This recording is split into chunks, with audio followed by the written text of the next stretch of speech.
Once upon a time, in a lively African village, there was a young girl named Amara. She was an orphan and lived alone in her late parents' house. She was so beautiful that no man could resist her, but none of the men in the village were interested in dating her because their parents warned them not to. The villagers believed that Amara killed her parents and siblings through witchcraft. She found it difficult to buy in the market because they believed that her money was cursed. Her uncle, Mr. Udoma, seized everything that his brother had, leaving Amara with nothing. He was even threatening to take the house, but some elders prevented him. Mr. Udoma was the one who told the villagers that Amara is a witch and that she is responsible for the death of her parents and siblings. He poisoned the heart of the villagers against her. This made life miserable for Amara, and she even intended to kill herself. There was an old widow in the village. She had a different opinion about Amara. She encouraged Amara to keep coming to her house, and she also encouraged her son to go close to Amara and make her feel welcome.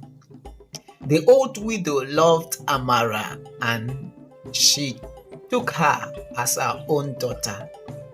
The villagers were not happy about it, but none of them could confront her because she was well respected by all in the village. She kept encouraging Amara, teaching her all she knew. The old widow told Amara a story about a hunter who lived some years back in the village. The hunter was mysterious. He had a mask that made him see what others could not. He was successful and did better than his colleagues who were into hunting as well. One day, Mr. Friday, the hunter, slept and never woke up, and his mask was nowhere to be found. After his death, strange things began to happen in the village. A few months later, people started falling sick and some died. Their crops and animals were not spared either.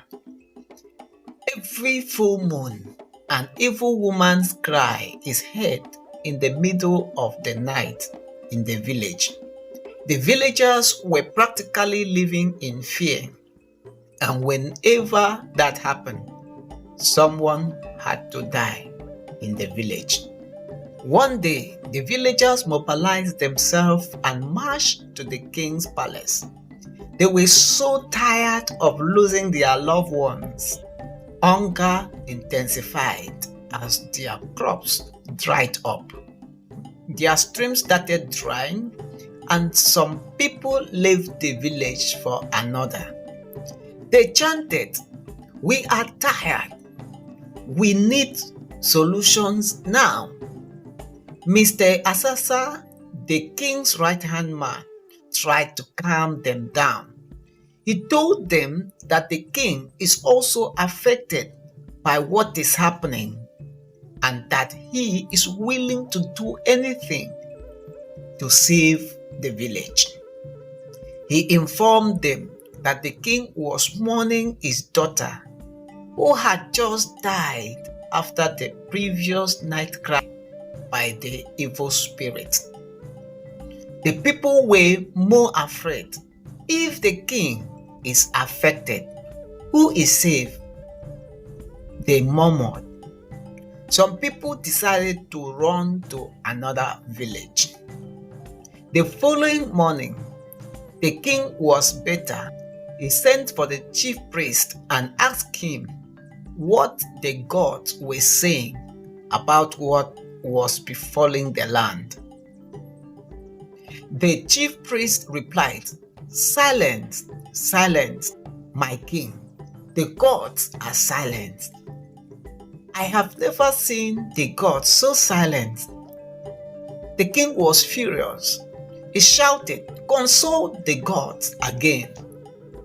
We need solutions." The chief priest made some incantations and shouted, "Mask, mask. What is this mask? I am seeing a mask. It is the cause of all the calamities that have befallen the land." The elders asked, "Where is this mask? And what should we do when it is found?" The chief priest told them that the owner of the mask is looking for it and will keep killing and destroy the land until the mask is recovered. A virgin needs to take the mask to the evil spirit in the forest. The search for the mask began, and everyone was involved. Of course, they are all in it. Amara remembered the story the old widow had told her about the mask and the hunter. She started her search from the hunter's hut. She stumbled upon a hidden mask beneath a big mobile tree. Little did she know that mask held a secret world of wonder. As Amara touched the mask, she was whisked away to a magical realm. The air was filled with mystery, and the ground teemed with life. She soon discovered the kind of trouble her village and its people were in. Crops were dying and people were falling ill. An ancient evil had awakened. She took the mask to the palace and showed it to the king, but the mask could not leave her hand. The chief priest made some consultations with the god, and the evil woman demanded that Amara should be the one to return the mask to her in the evil forest. The king promised Amara that if she successfully returned the mask to the evil woman in the forest and come back, she would rule part of the kingdom. That night, some men entered Amara's hut and raped her, thereby discrediting her. She told the old woman what had happened, but she advised her to keep it a secret to herself. She reminded her that telling the king about it would ruin her chances of saving the land and claiming her reward.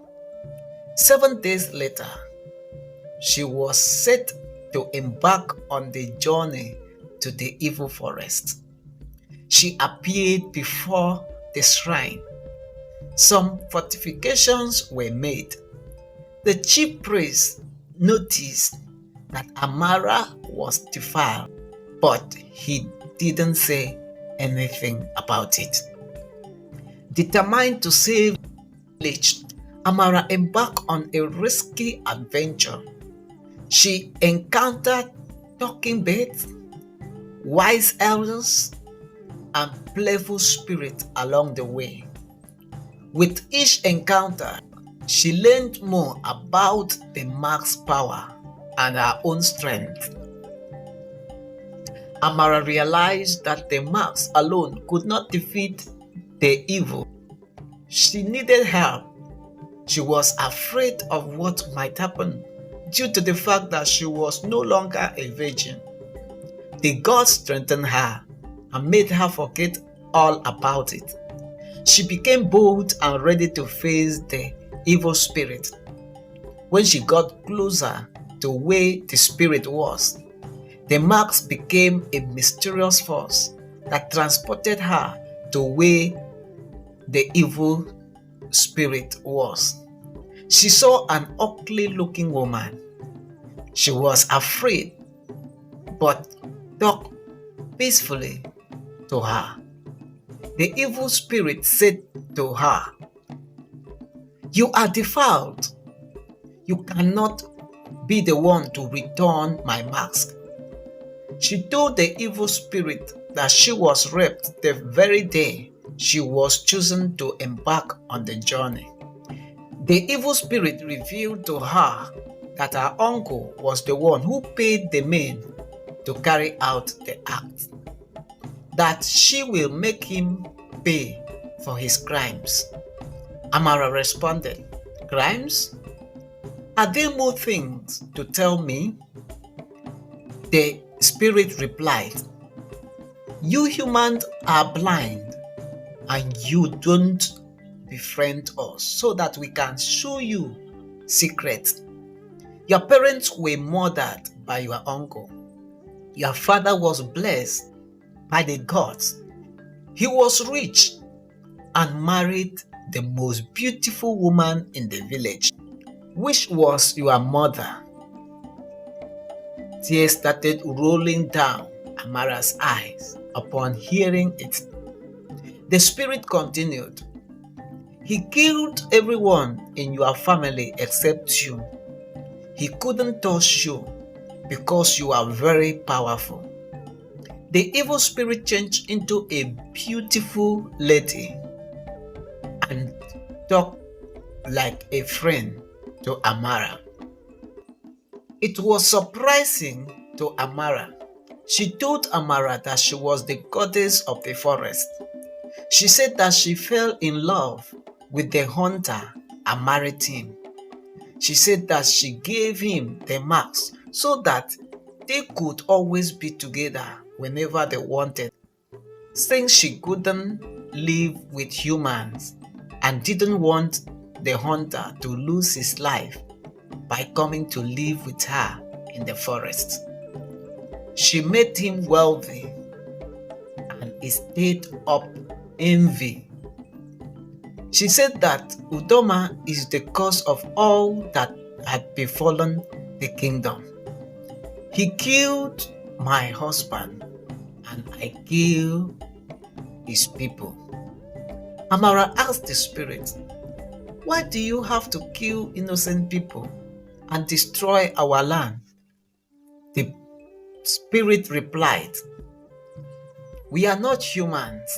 Humans kill their enemies, but we punish the generations and kill the generations of our enemies."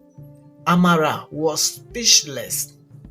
She cried and asked for a remedy. The spirit took the old mask and gave her a new one. She instructed Amara to cover the mask upon entering her village from the boundary of the village to the village square, and the curse would be revoked. Amara left the forest with the new mask. Amara's triumph return to the village was met with overwhelming joy and celebrations. The villagers held her as a hero. Their spirits were lifted by her courage and resilience. She did as the spirit instructed her, and the land was restored. People were healed of their sickness, and their field yielded abundantly. Amara became the queen ruling the east.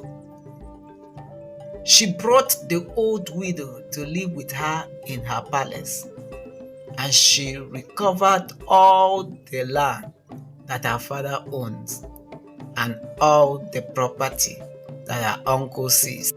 Udoma, her uncle, and his family were banished from the land forever. Amara became a very powerful queen. Her story spread far and white, inspiring others to believe in their own power. The mask was a reminder that strength comes from within.